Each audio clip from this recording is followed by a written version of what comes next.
ఆలోచన చేయండి. రాత్రి ఎంతమంది కుటుంబాల్లో కుడు ప్రార్థన తరచుగా చేస్తున్నారు? వాస్తవానికి ఎంతమంది నోరులు దేవుని ఆరాధించే నోరులుగా మార్చబడ్డాయి?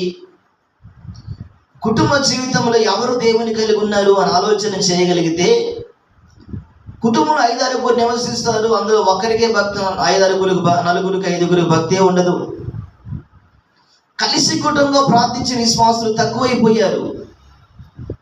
అవకాశం ఉన్నా ప్రార్థించిన వారు లేరు, దేవుడి టయాన్ని సమకూర్చినా ప్రార్థించిన వారు లేరు. వారి జీవితాన్ని లోకం కొరకు గడుపుతూ కాలం గడిపేస్తున్నారు, కానీ దేవుని కొరకు జీవించే మనసు వారిలో పరిపక్వం కనపడలేకపోతుంది అన్నమాట సత్యం. రాత్రి గమనించినప్పుడు ఈ సహోదరుడే సహోదరి రాజయ్యను కూడా పలుకుతున్న మాట ఏంటంటే, నా జీవిత కాలం అంతా నిన్ను గురించే పాడుతానంటున్నాడు. ఆమెను హల్లెలూయా. అంటే ఆయన మనసులో ఎటువంటి ఆలోచనగా లేదు కదా. నీ మనసులో ఆలోచన దేవుని ఆరాధన చేయలేవు. నీ మనసులు ఎవరికి ఇచ్చినా కూడా దేవుని సన్నిధిలో ముందుకు నడిపించబడలేవు. నీ మనసులో ఏ విధంగా నువ్వు ఆలోచన చేసినా దేవుని ఆలోచన నీకు మనసులో పుట్టదు.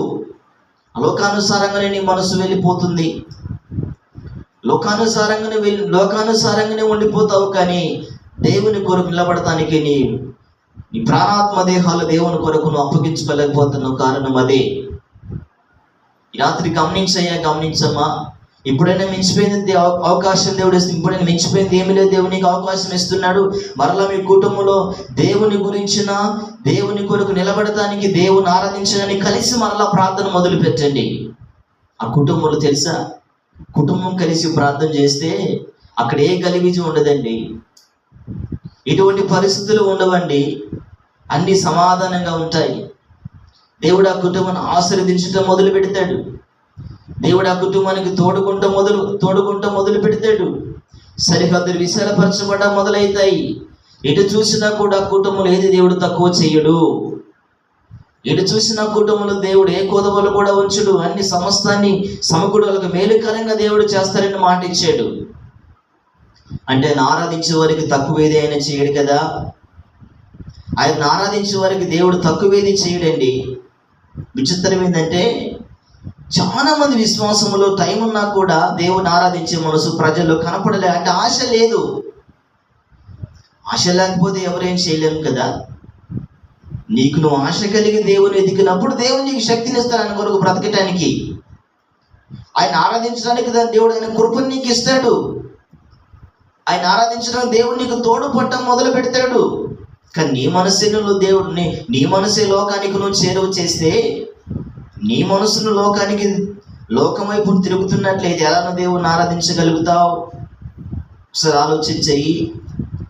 మరి తల్లి తండ్రి రాత్రి గమనించిందమ్మా, దేవుణ్ణి ఆరాధించే నీకు మనసున్నప్పుడు అన్ని విషయాల్లో, మీ కుటుంబంలో దేవుడు అన్ని విషయంలో నూతనంగా ఆయన కొరకు బ్రతకటానికి, ఆయన కొరకు జీవించటానికి నీకు తప్పకుండా దేవుడి శక్తిని ఇస్తాడు.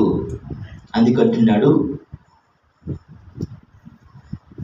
నా దేవుణ్ణి నేను కీర్తిస్తాను, మరొక విషయం నా మనసు దేని మీదకి వెళ్ళదు అన్నాడు. అంటే తన మనసు లోకం వైపు ఎటు చూసిన ఆలోచన లేదు, దేవుని కొరకు ఆలోచన ఉంది. ఈ రాత్రి గమనించింది అయ్యా. దేవుణ్ణి ఆరాధించే కుటుంబాలలో ఇటు చూసినా కూడా దేవుని సన్నిధి పరిపాలన చేయగలుగుతుంది. ఆమేన్, హల్లెలూయా. దేవుని ఆరాధించే కుటుంబాలలో దేవుడు సమస్తాన్ని సమకూడి వారికి అన్ని విషయములు సహాయం చేయడం సిద్ధంగా ఉంటాడు. ఆయన దేవునికి ఆరాధన చాలా ఇష్టం తెలుసా. మీ కుటుంబం కూర్చొని దేవుని సందులో చక్కగా ఒక 4-3 పాటలు పాడి దేవుని ఆరాధన చేసి చక్కగా దేవుని వాక్యాన్ని ధ్యానం చేసుకుంటే ఎంత అద్భుతంగా ఉంటుందో తెలుసా. పరలోకం మనం భూమి మీద అనుభవించవచ్చు. దేవునికి మహిమ కలుగును గాక. అలా రోజు కుటుంబం చేయగలిగితే మీ కుటుంబం ఒక పరలోక గవినిగా మారిపోద్ది. ఆమేన్, హల్లెలూయా. అన్ని విషయంలో దేవుడు మీకు తోడుకుంటూ మొదలు పెడతాడు. ఒక టయాన్ని పెట్టుకోండి. ఆయన సన్నిధికి దూరం ఎవరు కామాకండి. ఒక టయాన్ని కేటాయించి మీ కుటుంబంగా దేవుని సన్నిధిలో గడిపినప్పుడు ఎన్నో కార్యాలను కళ్ళారా చూడగలుగుతావు. దేవుని నామానికి మహిమ కలుగును గాక. హల్లెలూయా.